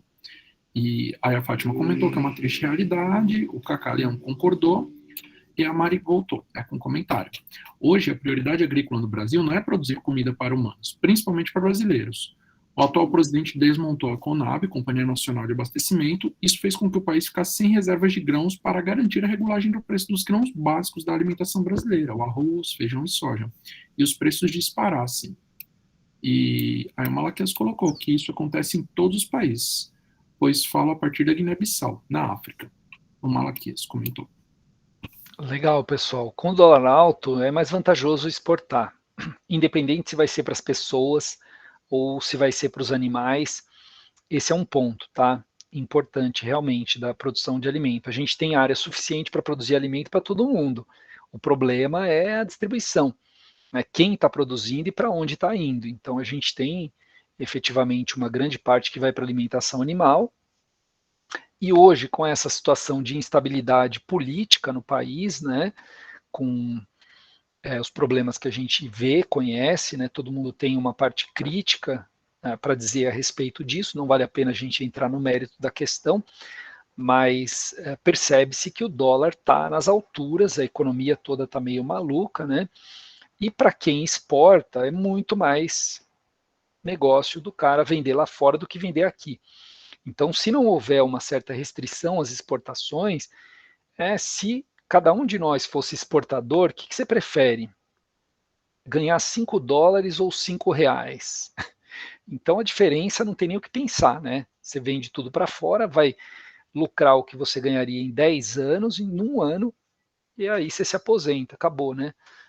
Ou não, mas enfim, essa questão do alimento é bem complicada, e não é só desperdício mesmo, tá? Não, que tenha dado a perceber isso, não é não, de forma nenhuma, né? A gente tem um problema de distribuição de renda, enfim, é uma situação muito complicada e a gente recebe esses alunos em sala de aula, né? Alunos que vêm de famílias em situação de vulnerabilidade, e cada escola tem a sua particularidade nesse sentido. Então, assim, esse com relação a exportação foi justamente o último comentário da Mari aqui que ela colocou. O último não, né? Ela colocou mais um. Outra coisa importante a ressaltar é que com o aumento do dólar, a prioridade do agronegócio é a exportação. Isso faz com que falte alimentos básicos para nós e que os preços continuem disparando. E a Karina colocou, nessa época de pandemia, uma visita virtual pode... foi uma pergunta, né? Nessa época de pandemia, uma visita virtual pode ser utilizada como trabalho de campo? E a Rose concordou com a Mari, não, com o Malaquias, né, que não é uma realidade só do Brasil, apenas do Brasil. A Karina comentou, né, sobre os trabalhos de campo ainda, que ela falou que utiliza laboratórios virtuais, porém são muito caros, só consigo 30 dias de degustação. E a Mari continuou, né, sobre a realidade que é a realidade dos países mais pobres e que tem área de plantios. Aí a Cris perguntou sobre a Karina, para a Karina, né, sobre as aulas de campo. Na verdade, o trabalho de campo, né, se os laboratórios virtuais são aulas de campo, né, que ela faz visita virtual ao Jardim Botânico. É bem legal isso aí. Até em algum momento aí eu ia acabar comentando, pessoal, a questão da visita virtual. É um trabalho de campo, sim, porque é fora do ambiente escolar. Claro que a gente está em meios virtuais, né? Mas visitar um museu, visitar o zoológico, visitar o parque botânico, alguma coisa via computador, é também uma forma de você fazer uma aula de campo, um trabalho de campo. Só que você precisa também, da mesma forma, de um roteiro para estabelecer uma sequência de atividades, para organizar aquelas informações. Então, dentro do contexto que a gente vive hoje, né, eu usei algumas ferramentas também para trabalho de campo virtual, e como a colega falou, laboratórios virtuais. Então, dependendo do que você vai mostrar, por exemplo, você está falando de tecidos, então existem sites com lâminas muito bem preparadas, escaneadas, aquelas com qualidade absurda e free. E você vai abrindo. Tem laboratórios, por exemplo, de anatomia, então tem sites que oferecem serviços gratuitos bastante interessantes, né? Você consegue todo o esqueleto, todo o ser humano, todos os órgãos, né? E você vai girando e você vai tirando as partes, transformando, né? Colocando, deixando invisível. Então, depende do assunto que você for dar. Hoje em dia você tem ferramentas virtuais que te permitem trabalhar grande parte deles, né? Claro que é muito melhor presencialmente, porque você vai lá colocar a mão na massa. Por aqui você depende de vários fatores, depende da sua máquina, depende da sua internet, o aluno que não vai conseguir acessar porque mobile não dá. Então, eu estava fazendo ontem mesmo um curso de laboratório virtual, chamar o GTEC. Então as faculdades elas estão fazendo contrato com a empresa, e aí eu tenho acesso aos laboratórios, mas é muito pesado, ele demora para carregar, é terrível, eu particularmente não gosto, né? Mas a gente tem que dar um jeito de se virar, então dependendo da prática, você consegue um vídeo no YouTube, você consegue alguma coisa fantástica, né, que já está pronta. Então a grande questão é a gente saber utilizar o que tem, e tem muito dado aí, né, para a gente trabalhar. Você não precisa fazer tudo em sala de aula, você pode usar também o meio virtual. E eu acho que a pandemia veio para mostrar para a gente que isso vai ser um fator comum daqui para frente. Algumas coisas vão ser virtuais, tá? Não sei como, não sei quanto, mas o MEC já tinha proposto isso para os cursos de formação superior, né? 20%, agora 40% online. Então, seja 40% das disciplinas ou algumas disciplinas com parte online, parte presencial. Então, é uma tendência. Tá? A gente vai ter que provavelmente adaptar isso daí também no ensino fundamental, médio, tá? Mas eu acho excepcional a gente usar esses recursos, tá? Para fazer um trabalho de campo de forma virtual. É a maneira que a gente tem hoje de realizar. Se eu soubesse de tudo isso, eu teria filmado os últimos trabalhos de campo que eu fiz, né, para poder depois apresentar, recortar os vídeos, montar, e eu faria uma visita virtual, um tour virtual, né, com tudo gravadinho. Mas eu não tenho isso. Tanto que quando eu levei crianças para o campo, eu não tenho nem foto disso, porque foi há bastante tempo atrás. Né? Ultimamente eu tenho trabalhado mais com adultos, mas o processo, o foco acaba sendo o mesmo, né? Que é o ensino, é o desenvolvimento dessa visão crítica. Então eu vou falar um pouquinho sobre os fósseis, mas a ideia ela pode ser expandida para todas as outras áreas, tá? Animais, geografia, história, planta e o que mais a gente puder pensar, tá? Então assim, de maneira geral, pessoal, o que, que a gente faz no campo quando a gente vai fazer um trabalho, né, na área de paleontologia? A gente vai procurar fósseis, procurar evidências de organismos que viveram no passado e que hoje não estão mais aí. Né? Bom, tem alguns probleminhas. Primeiro, a gente não pode levar para casa porque o fóssil é da União. Então, o fóssil é de todo mundo. Aí aquela questão, pô, se ele é de todo mundo, ele é meu também. É, mas eu não tenho o direito de guardar em casa. Então, vai coletar e vai provavelmente levar para a escola, onde ele vai ficar ali exposto numa coleção, onde ele vai ficar sendo cuidado, né, e não servir de peso de papel, enfim, para segurar a porta, essas coisas, né? Mas é um aspecto importante a ser salientado. Tem outros países que é possível vender, comprar, normal. Estados Unidos, Alemanha, aliás, eles levaram muitos fósseis nossos para lá para vender, mas enfim, não pode. A gente aqui no Brasil não pode. Você fala, ah, mas no Mercado Livre tem, está vendendo. Tem, vende mesmo, mas não pode. É proibido. Tá? Fóssil do Brasil é proibido, agora se for de fora pode. Né? Se for fóssil da República Dominicana, do Peru, tem muito, aí pode. Né? Então a gente precisa perceber a partir do tipo de fóssil que a gente vai buscar, que ferramenta eu vou utilizar. É uma marreta, é um martelo, é um formão. Então repara que dependendo da ferramenta ou da forma como a gente vai buscar, não dá para deixar a ferramenta na mão da criança. Né? Você não vai dar uma marreta na mão de uma criança aí que mal tem força para segurar. Então aí o adulto vai fazer esse trabalho, a criança vai observar e ela vai procurando as evidências visualmente na superfície. Né? Então a gente vai pegar os materiais, vai coletar esses materiais com informações. Olha, tem um osso aqui, tem uma concha, tem um tronco, está disposto assim, está disposto assado. A gente consegue fazer um apanhado de informações que nos permite interpretar aquele ambiente. Eu tenho como saber o que é aquilo, era um mar antigo, era um deserto, então dá para saber isso a partir das informações que a gente colhe naquele material. Então, quer dizer, você pega uma rocha e transforma aquilo, né, num ambiente vivo no passado. Você conversa com as pessoas e permite definir que tipo de ambiente foi aquele, a partir das informações. Então, olha aí, a busca, a questão crítica, né? Mas o que é isso? Por que isso? A curiosidade, né? Que traz todo esse processo. E a gente vai, claro, levar alguma coisa. Então, vai embrulhar, empacotar, encaixotar, engessar. Dependendo do tamanho, você tem que proteger por causa da trepidação do material no transporte, pode estragar, né? E anotar dados, então uma caderneta de campo, cada um anotando ali que data é hoje, seu nome, quem coletou, onde estamos, é uma pedreira, local tal, rodovia tal, número tal, que tipo de rocha é esse? É um folhelho, é um argilito, é um calcário. Então, a gente vai criando assim uma sequência, né, de trabalho que leva, né, ao envolvimento daquele adolescente, daquele pré-adolescente, daquela criança, daquele adulto, e que nos permite depois, no final da atividade, discutir aqueles dados. Então, olha só, o que, que você viu na rocha? Ela não tem tal coisa? Então, isso daí está relacionado com o momento em que a rocha se formou, porque ela estava num ambiente dessa forma. Era um mar antigo, era um deserto.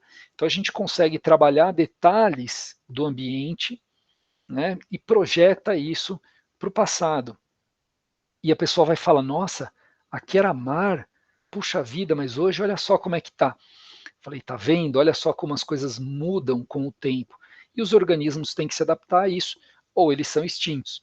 Então entra a questão da evolução, né, a questão do aproveitamento do espaço. Às vezes você vai numa pedreira que os caras jogam os rejeitos, não cresce nada ali, ou cresce umas plantas estranhas, então você tem como trabalhar a questão ambiental, né, a educação ambiental. Dá para fazer assim, né, um monte de coisas. Então, levando para o laboratório, para a escola, a gente pode depois trabalhar aquele material ainda na forma de pequenos estudos científicos, né, usando na aula para estudar anatomia, para estudar aspectos da evolução. Né. Então, eu estou dando um exemplo possível. Né. Se você coletar vegetais, se você coletar animais, aí muda um pouco de figura. Né. Coletar animal hoje em dia é mais complexo, você tem que pedir permissão, tem que ter autorização, é bem complexo. Na verdade, para coletar vegetais também, tá? Para coletar fósseis também, tudo. Né? Na prática, você não pode coletar nada. Se você estiver na estrada e tiver um tatu morto, e você pegar o tatu e colocar no carro, a polícia te parar, até você explicar que aquele tatu não foi você que matou, é perigoso você ser detido. Né? Então, assim, tem umas coisas que realmente são incompreensíveis, mas são realidade, a nossa realidade. Tá? Mas, enfim, a gente pode trabalhar com fichas, onde o coletor, né, a criança, vai preencher com dados a respeito daquele local, daquele material. Então, a gente vai trabalhar com várias questões importantes, a observação de fenômenos, sejam eles climáticos do tempo, né, sejam eles da própria estrutura da rocha, no caso, ou da vegetação, ou os animais. A gente pode observar trilhas no meio da mata, a gente pode ver as aves. Nossa, olha só como ela parece com o ambiente, a questão evolutiva. No final, a gente adquire uma quantidade tão grande de dados, pessoal, mas tão grande, que você pode trabalhar isso, um trabalho de campo você pode trabalhar durante anos. Né? Não necessariamente apenas com aquela turma, mas com várias outras turmas. Tá? Pode colocar, Alan. Professor, vieram mais alguns comentários. Aqui eu estou tentando acumular alguns aqui para não fazer, mas vamos lá. Sobre as visitas virtuais, né? A Cris colocou que ano passado elas fizeram uma visita virtual no Museu de Ciências Naturais de Nova York para introduzir estudos sobre evolução, e a Karina comentou que fez isso depois com as 3 horas visitando sozinha, e amor. A Cláudia comentou, Cláudia Yoshida, que a exposição do Darwin no FIES também está online, fica a dica para uma visita virtual, que vale a pena. Boa. A Camila colocou que os lugares que proporcionaram as visitas virtuais na pandemia salvaram as aulas, principalmente aqueles que tinham monitoria junto, eles acabavam se sentindo fisicamente no lugar, no caso dos alunos, né? A Cláudia colocou que está com atividades bem interativas, as meninas concordaram. Aí a Raquel colocou, minha orientadora na faculdade era da área de paleontologia, Maria Judite, nos ensinou muito com a faculdade. Íamos para Taubaté, Ponta Grossa, muitos fósseis que coletar. E a Cláudia colocou, nas aulas de campo, quando possível, eu gosto de usar a produção de exicatas. O Marco Aurélio comentou em Vila Velha, no Paraná, que eles acharam trilobitas. Trilobitas, olha aí. Nossa, que legal, E, hein? e a Karina perguntou, né, se folhas caídas no chão se pode coletar, né? E perguntou também para a Cláudia o que é cicata, né? A Cláudia colocou aqui, que é uma técnica para prensar, secar e preservar plantas. Mas a Isso. Karina ficou com a pergunta aqui, se folha caída no chão pode coletar, né? Então, esse é o problema. As folhas, se tiver num parque, você não pode levar nada do parque, na verdade. Né, eu lembro que eu fui uma vez com os alunos lá no Parque Ecológico do Tietê, o PET, aqui em São Paulo, e a gente achou um esqueleto de um cateto, bonitinho, perfeito esqueleto, estava quase inteiro para montar. Aí eu falei, vai que a gente pega esse esqueleto e alguém encasqueta lá na saída. Eu falei, não vai acontecer, né? Mas eu falei, ó, deixa aí, melhor não pegar. Mas tecnicamente a gente não pode tirar nada de parque, né? Agora, que legal, pessoal, esses trabalhos que vocês relataram aí, né? Colega com a Maria Judite lá, deve ter sido na UNG, não sei, faz tempo que eu não vejo essas coisas aí com o pessoal da Palio, né? Eu tenho desviado um pouco da área, mais para as básicas na biologia, mas enfim, né, o colega também falou dos trilobitas lá no Paraná, são eventos dos quais você se lembra, tá? Então não é só simplesmente perceber as coisas lá no momento, você vai guardar isso daí por anos a fio. Então, se for um evento bem trabalhado, um evento bem planejado, um evento bem executado, aquela criança vai lembrar daquilo por anos, aquilo vai continuar incentivando ela a estudar, a pesquisar, vai ajudar no desenvolvimento de habilidades cognitivas, né, porque ela vai consolidar aquela informação, juntar com outras. Né? Então é motivador, é estimulante, é fantástico. Né? Todo mundo sabe que quando você leva a criança, seja numa dessas visitas sugeridas muito legais, né, da questão da FIES, do Darwin, que a colega colocou, naquela outra do Museu, né, de História Natural, lá de Nova York, não sei se era esse mesmo, mas era um museu lá nos Estados Unidos, né?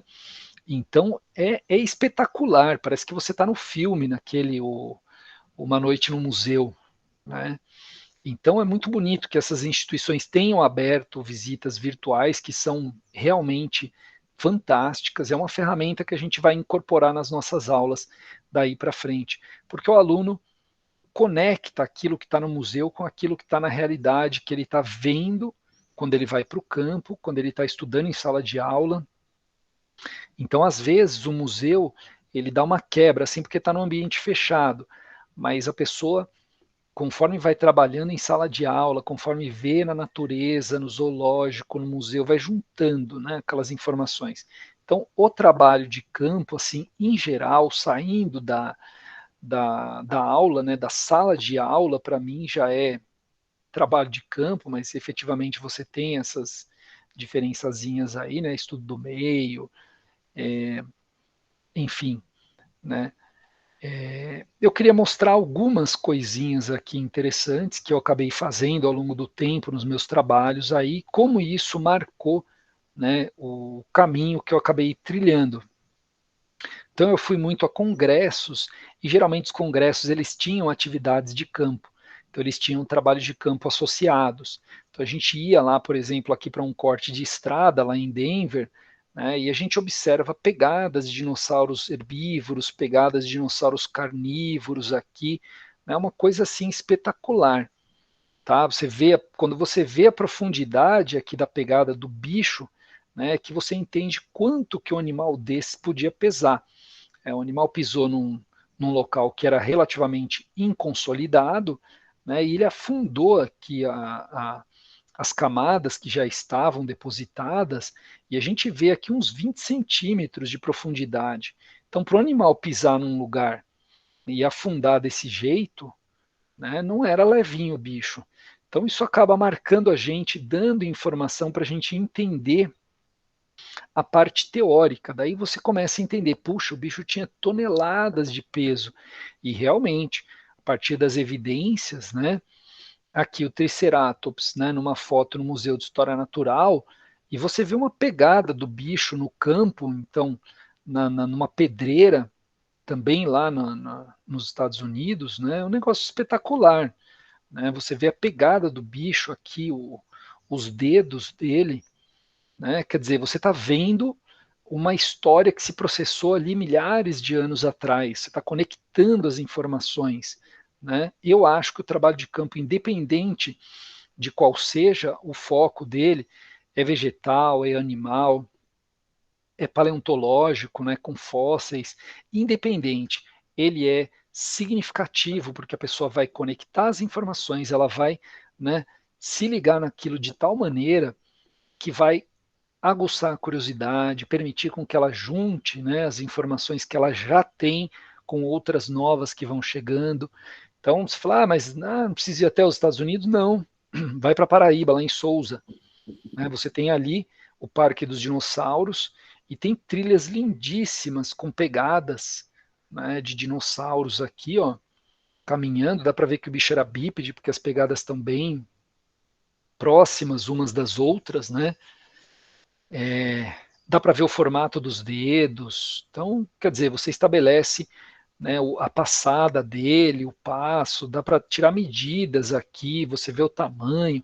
Então, você consegue extrair dados de uma tal forma nessas experiências, né, levando alunos de TCC, iniciação científica, né, vendo pegadas um pouquinho menores aqui, ó, mas de dinossauros também, lá em Araraquara, numa pedreira, que é representativa de um ambiente que era um antigo deserto.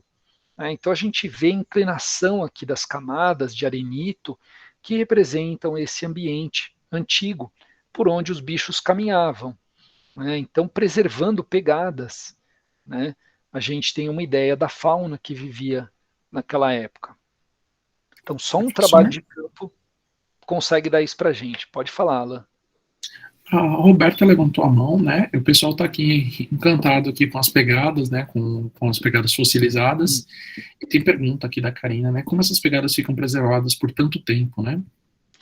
Então, o bicho, na verdade, pisou num sedimento que estava inconsolidado e rapidamente, né, dependendo do horário do dia, você tem um pouco de umidade. Quando é muito cedo ou muito tarde, fim da noite, mesmo no ambiente meio desértico, no fim da tarde, começo da noite, né, começo do dia, você tem temperatura baixa.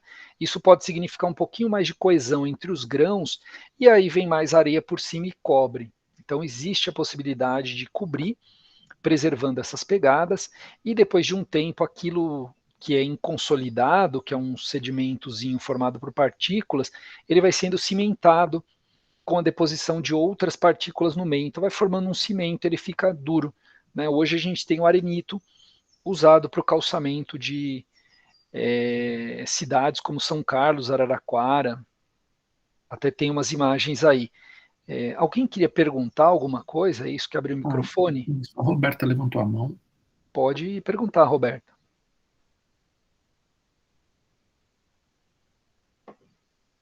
Roberta? Será que ela levantou a mão sem querer? Enquanto isso, eu vou mostrando aqui, não tem problema não. Né, a gente tem várias cidades do interior de São Paulo aí perto, Botucatu, Rio Claro, São Carlos, Araraquara, né, Brodowski, Rifaina, que não está aí no mapa também. São cidades que têm afloramento desses materiais areníticos e as pessoas costumam extrair isso para usar em calçada. Então, às vezes, você anda na cidade, eu andei muito lá em São Carlos, é um trabalho de campo também, andar pelas calçadas da cidade. E lá eu encontrei pegadas de dinossauro, ó, com marca de garra. Aqui, ó, você vê a garra do bicho, é fantástico. Dá para ver aqui almofadas de 3 dedos, né, uma pegada tridáctila característica de dinossauro. Essa daqui está mais afundadinha, foi parar lá no museu. A gente vê locais assim, ó, você vê aqui, ó, tem pedaço, sujeira, fragmento de vegetal. Isso aqui é na calçada da cidade. Né? E aí do nada você vê pegadinhas e tão bonitas, né? Pegadinha pequena de mamífero, está na cidade. Então você pega os alunos, sai da escola, vai ali na praça central ali de São Carlos, ou você leva eles para ver a catedral. na parede da catedral tem pegada de dinossauro. Então, quer dizer, é um negócio fantástico. Você não precisa ir muito longe para ir para o campo. Dependendo da localização da escola, você junta 2 ou 3 auxiliares ali, leva uma turminha e mostra, né, discute enfim, vê toda a história, geografias, pode ver várias coisas, né? E, além disso, também falar dessas pegadas. Parece a mesma, mas não é. Né? Outras pegadas bonitinhas, assim. Né? Dá para você ver aqui era um animal quadrúpede, ele está com a largura da trilha está um pouquinho maior, mas não dá para ver as pegadinhas das mãos. Eram pequenininhas. Talvez aqui tenha uma, talvez aqui tenha outra. Né? Então a gente vê, dentro desse contexto, eu já levei alunos, por exemplo, a pedreiras. Então, a gente foi lá para Rio Claro, crianças, né? Eu estava no mestrado na Unesp, e as crianças vinham para fazer uma visita no museu, lá que tinha lá dentro, ainda tem, e eventualmente, quando tinha alguém da pós que estava disponível, e eu sempre me colocava à disposição, eu acompanhava o pessoal até uma visita na pedreira. Então nós íamos até a pedreira, dávamos uma volta com as crianças, eu explicava sobre o ambiente de deposição ali, que era um antigo mar profundo aqui, tem evidências, né, de um ambiente marinho de deposição, onde no fundo até ficava com pouco oxigênio, meio anóxico, então depositava alguns minerais que são evidência desse ambiente, né? E tinha fósseis também, uma grande quantidade de fósseis. Só que a pedreira ela é um lugar perigoso, ela muda de tempos em tempos, então a gente tem que ficar meio assim com o pé atrás, né? Em Goiás, a mesma coisa, então toda hora tem trator circulando, não é todo dia que dá para levar criança, mas você avisando o dono da pedreira, né, o encarregado, com antecedência, marcando a data da visita, combinando tudo certinho, a gente conseguia uma pedreira livre, assim, eles não explodiam nada, porque de vez em quando eles explodem também na pedreira para abrir as frentes de busca, né? Mas olha que coisinha aqui no meio do paredão, né? Tem o martelinho aqui de escala e aqui tem um ossinho. Então, quer dizer, a gente vai procurar evidências pequenas, né? Mas num momento a gente começa a encontrar várias. Então, levando alunos aqui de ensino superior, são professores, na verdade, esses dois que me acompanharam uma vez, a gente vai encontrando então os fósseis e conversando com as crianças. Elas ficam maravilhadas quando elas veem pela primeira vez aquele material, né? Porque, nossa, parece que é só pedra, pedra, mas aí você pega a pedra e olha de perto e começa a aparecer as evidências, né? Então você solta as pessoas para buscar e elas estão procurando evidências no monte de rejeito, que o pessoal, eles extraem uma parte que precisa lá para fazer corretivo de solo, e o restante eles jogam fora. Esse que eles jogam fora está cheio de fósseis, e a gente vai lá procurar. Né? Então sobe com as crianças, mas tem que tomar extremo cuidado, porque pode ter ninho de vespa, pode ter escorpião. Então eu não sei se hoje eu faria um trabalho desses com crianças pequenas, tá? Mas o pessoal do Fundamental 2, principalmente dos anos finais, eu diria que dá para fazer. Explicando bem, né, os perigos que tem, você não pode chegar perto de paredão, que você não pode rolar pedra na cabeça, você não pode colocar a mão nos buracos, porque pode ter cobra, pode ter, né, serpente, escorpião, pode ter marimbondo. O sol é muito forte, tem que andar de chapéu, passar protetor e por aí vai. Então a diferença de levar um adulto, alguém de graduação e levar as crianças é mais o cuidado mesmo no planejamento e envolver mais pessoas no evento. Né? Geralmente não dá para ficar o dia inteiro, as pessoas não aguentam o calor, a temperatura. Mas uma sugestão que eu dou, e eu já levei bastante aluno lá também, é o Parque dos Varvitos. Eu já fui no Parque dos Varvitos quando ele não era parque ainda, antigamente, podia entrar e coletar o que você quisesse. Hoje não se coleta mais material, mas você vê as evidências de um antigo ambiente de sedimentação quando tinha geleiras aqui em São Paulo. Então você vai lá para dar uma aula de história, para dar uma aula de paleontologia, tem evidências fósseis também. Você vai dar lá você vai dar uma evidência, um local em que você pode explorar a parte botânica, a parte animal e também a parte geológica. Ele fica em Itu, então não é tão distante, né? Para o pessoal aí de São José também acho que fica bastante acessível, né? Mas claro, o planejamento é tudo, né? Tem que conseguir o ônibus, conseguir autorização para as crianças, organizar a visita, mas o resultado é maravilhoso, tá? É espetacular. Professor, Pode falar. o Cacaleão, o Marco Aurélio e a Fátima estavam comentando justamente dele, né, também, do Parque do Varvito. Eles fizeram um comentário aqui também. Legal. É um lugar bom para ir com as crianças, porque ele é bem cercado, ele é bem sinalizado, não é um lugar perigoso, né? Você não tem paredões onde costuma rolar muita coisa. Claro que você precisa tomar cuidado com as crianças sempre, né? Mas tem abelha, tem aranha, é um ambiente bem gostoso mesmo para trabalhar. Eu gosto muito do Parque dos Varvitos, lá em Itu. Então, para se você conseguir transporte, conseguir com a escola articular essas coisas, é maravilhoso para as crianças.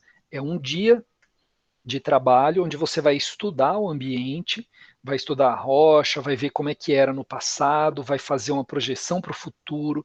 Então você pode envolver aí um planejamento espetacular, tá? Um exemplo rápido também que eu já fiz com trabalho de campo é lá no Petar, no Parque Turístico do Alto Ribeira. Claro que para levar, né, crianças para um ambiente cavernícola já é um pouco mais complexo. Você tem a Gruta do Diabo aqui mais perto, né? Mas é um ambiente que você pode explorar também sob vários pontos de vista, da geologia, da formação da caverna, né, da evolução dos animais que vivem lá.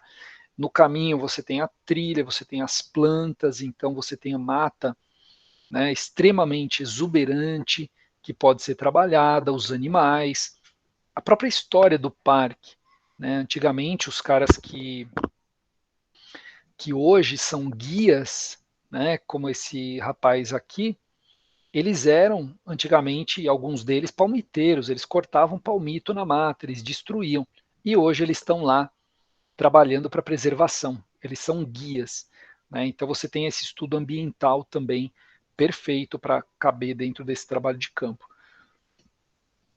Você vai encontrar animais, aqui um plateuminto de vida livre, né? Esse eu tirei lá mesmo, são animais comuns, né? Vai ter um pouquinho de aventura também, com segurança, claro, você tem, né, os guias acompanhando, a cordinha, locais apertados para passar, tudo bem, tem gente que tem um pouco mais de receio, mas tudo isso explicado, né, com antecedência, minimiza os problemas. Pode falar aí, pessoal.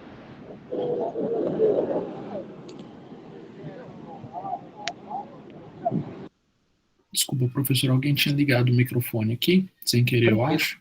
sem problemas. Ah, tá. Tem um Tranquilo. comentário aqui, deixa eu Pode aproveitar. falar. Então, a Aline, né, que a rede de ensino do Estado não pode sair para campo, e a Júlia colocou aqui que dá aulas para a EJA em uma escola municipal de São Bernardo. Desde 2017 não receberam nenhuma ajuda de custo para realizar atividades que exijam utilizar transporte ou lanchar fora da escola. Quais possibilidades de trabalho de campo o senhor sugere para o entorno da escola no período noturno?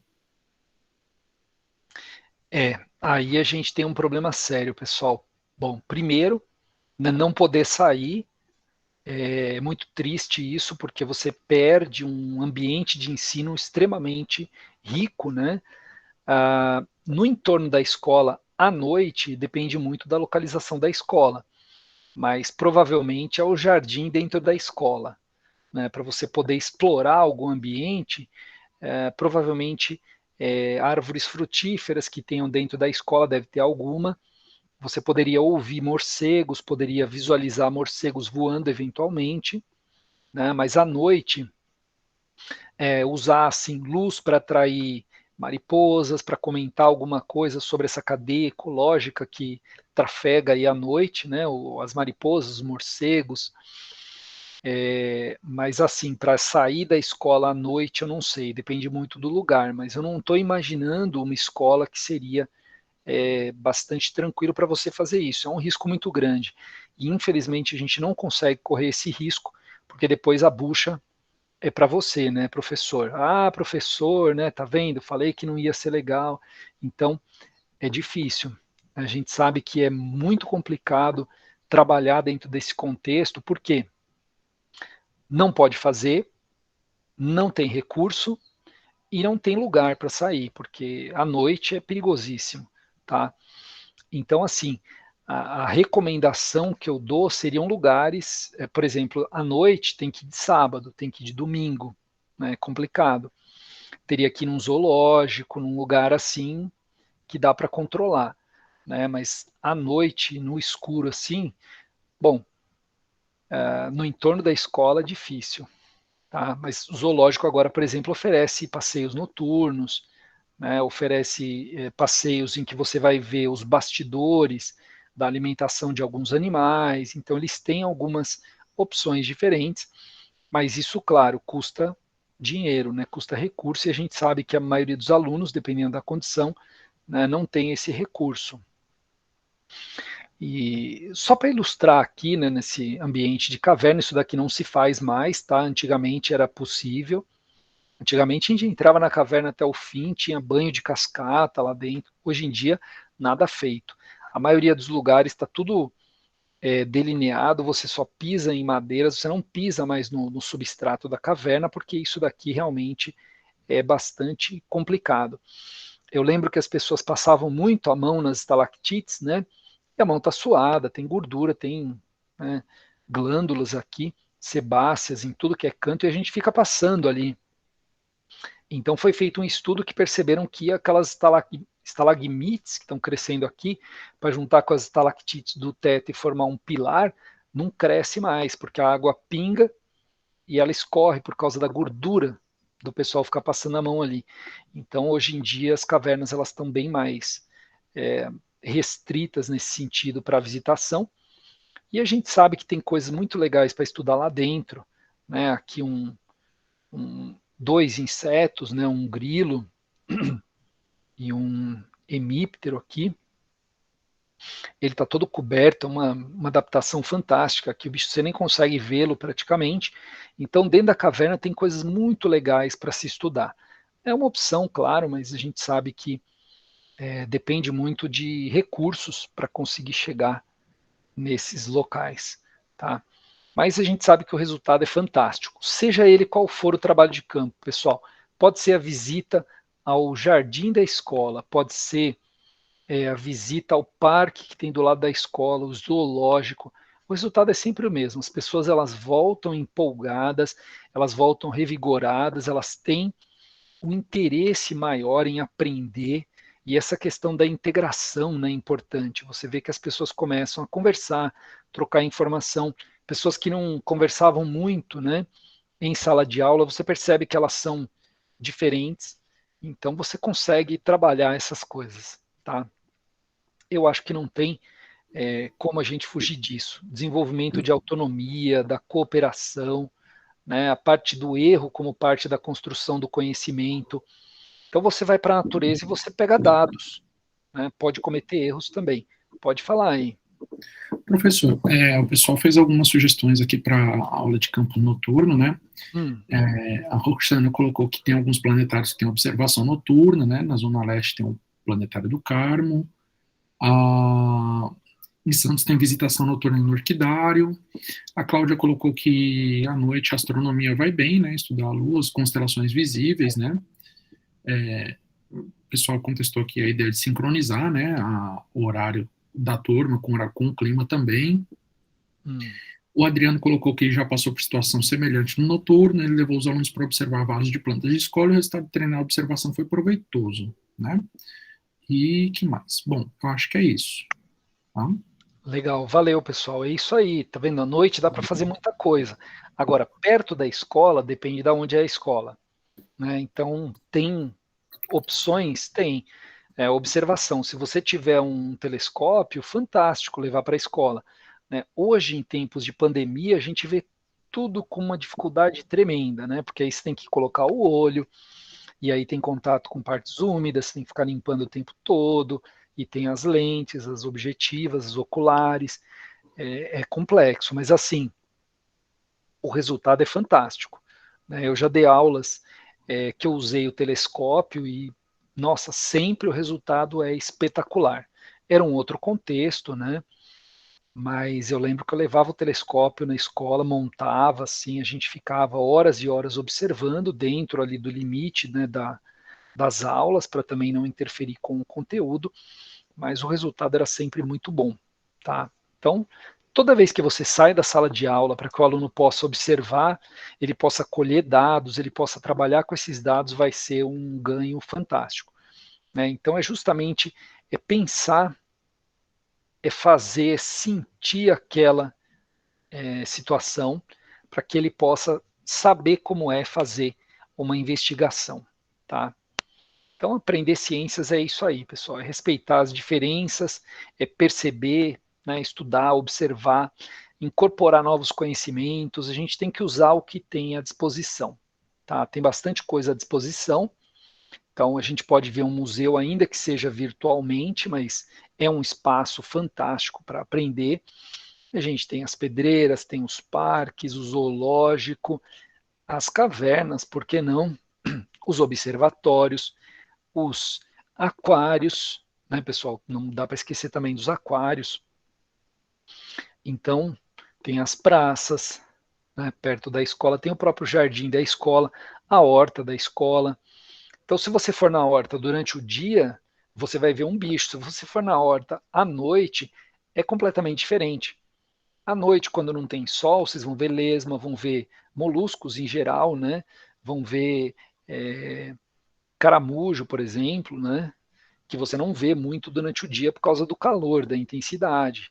Você vai ver tatuzinho durante o dia, mas também não muito perto do sol. Então ali, ó, você tem coisas para extrair daqueles assuntos. Você levanta a folha, um tatuzinho, por que, que ele não está fora? Né? Por que, que ele não está exposto ali? Aí você vai ver que isso tem relação com a respiração dele. Então, quer dizer, biologia, pessoal, a gente consegue extrair informação em qualquer lugar. Fora de sala de aula é o melhor local. Então, para mim, o trabalho de campo é assim, é fora da sala de aula. É um ambiente não convencional de ensino que você pode explorar das mais diversas maneiras, mesmo que seja virtual, tá? Então, assim, vantagem, engajamento dos alunos, eles se, né, apegam ao trabalho de uma maneira que é fantástico. Tá? Eles aprendem a trabalhar em grupo, desenvolvem responsabilidade. Quando você dá uma tarefa, olha, vamos colher um dado, vamos analisar, vamos discutir, eles se envolvem. Tá? A articulação teoria-prática também é essencial, é algo antigo, é um dos primeiros argumentos, né, que a gente vai usar em relação a isso. E principalmente, pessoal, ver o fenômeno in situ. Ou seja, uma coisa é você falar, quando escurece vem a lesma, vem, né, o caramujo. Outra coisa é o cara ir lá e ver aquela lesma se arrastando ali pela parede, aquele caramujo, né, passeando em cima da folha. O cara só vê a folha comida no dia seguinte, mas ele não sabe quem comeu. Então, quando ele vê isso, ele percebe que, nossa, tem uma origem essas mordidas todas aí nessa destruição, né? Então, desvantagem, claro, é difícil organizar. Então, você fala, vamos para o zoológico. Puxa, tem que ver o ônibus, tem que ver a entrada, tem que ver o horário de saída, o horário de chegada, as licenças, o próprio risco inerente, você tem que controlar as pessoas lá, as crianças, né? Você precisa de uma série de fatores, né, que tenham controle total, absoluto, não dá nunca, né? Mas a gente precisa controlar. Então tem risco? Sempre tem risco. Uma criança toma uma picada, acontece uma zika lá e a gente está exposto. Então, hoje, né, trabalho de campo, precisa tomar muito cuidado, tá? Muito cuidado. Antigamente a gente fazia muito assim no ímpeto de ensinar, de desenvolver, puxa, vamos, mas o risco inerente é grande. Tem pouco aqui, parece pouquinho, mas os riscos são monstruosos, tá, pessoal? Então, para finalizar, que eu não queria também deixar vocês aqui às 13 horas, né? E também não deixar tempo para alguém comentar alguma coisa, eu acho que tem aí uns dizeres, né, da Carrie Fisher, para quem gosta de Star Wars, né? Não existe esse momento em que você diria, bem, já estou bem sucedido agora, já posso tirar um cochilo.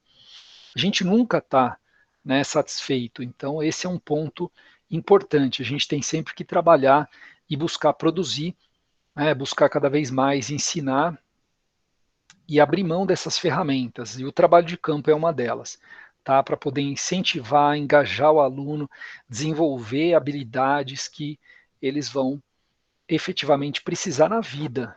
Né? Não é hoje apenas, mas é amanhã, é depois de amanhã, é algo que vai servir para eles ao longo da vida.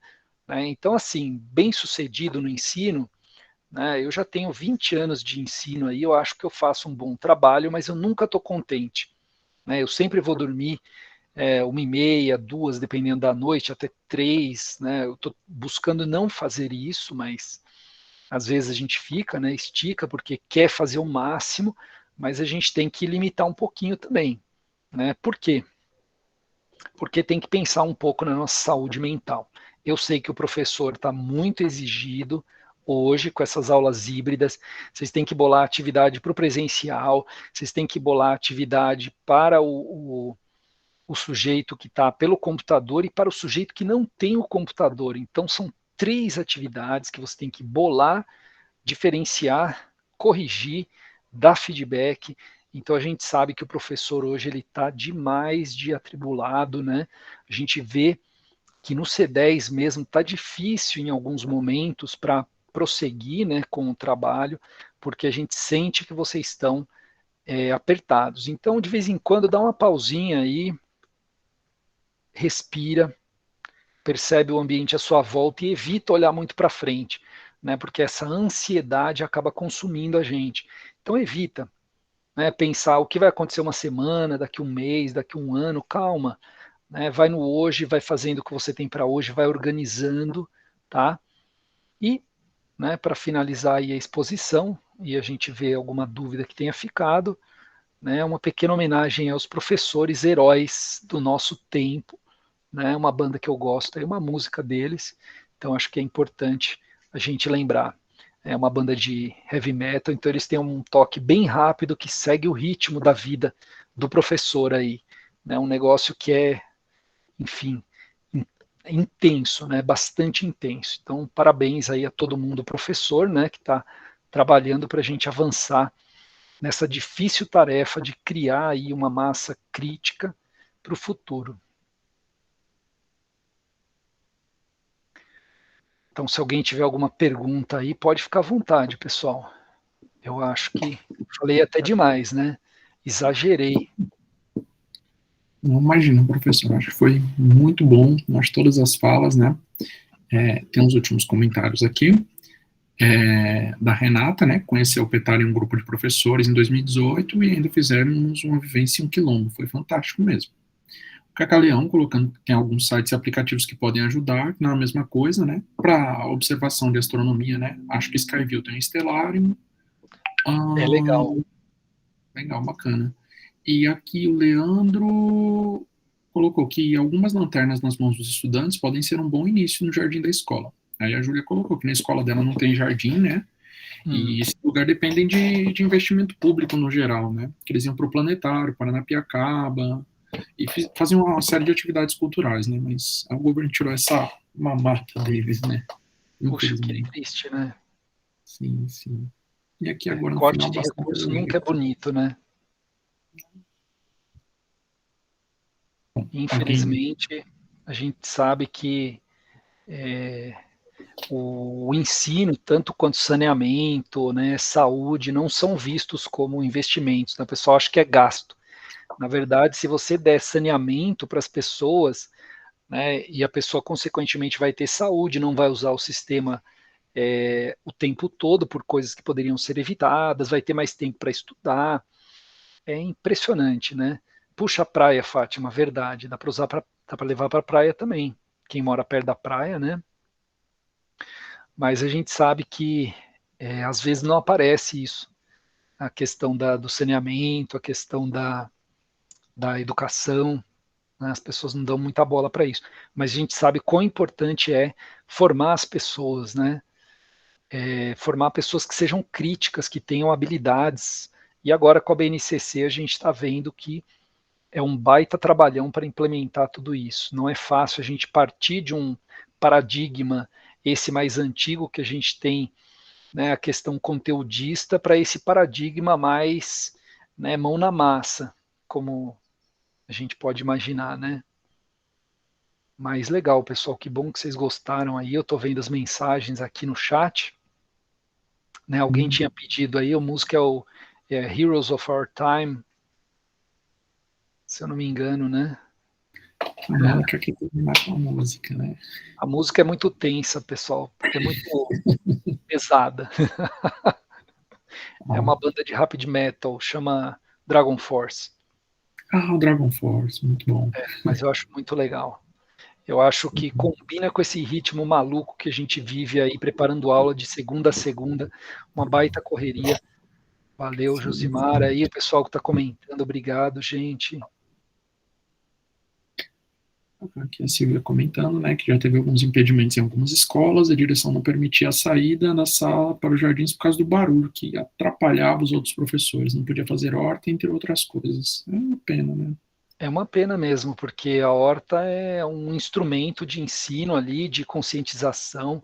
É triste, mas às vezes realmente depende do diretor. Se o diretor não quer, infelizmente não acontece. É muito triste isso. Às vezes o professor por si só não consegue, né, implementar as medidas que poderiam ser implementadas. O pessoal prefere ter um espaço cimentado do que ter uma horta, porque vai ter passarinho, o passarinho fica cantando, faz barulho. Esse tipo de argumento a gente escuta, né? Pois é uma Olha que pena. legal, Marco. Massa, hein, ó. Briozoários. Eu lembro deles. Parabéns, hein? Bom, eu vou encerrar a gravação aqui, professor, mas fique à vontade, os cursistas também, quem quiser fazer alguma pergunta ou comentários, fique à Joia. vontade. Ainda não, viu, Kelly? Eu queria conhecer, viu? Tem uma lista enorme de lugares ainda para visitar e Galápagos com certeza seria um desses lugares.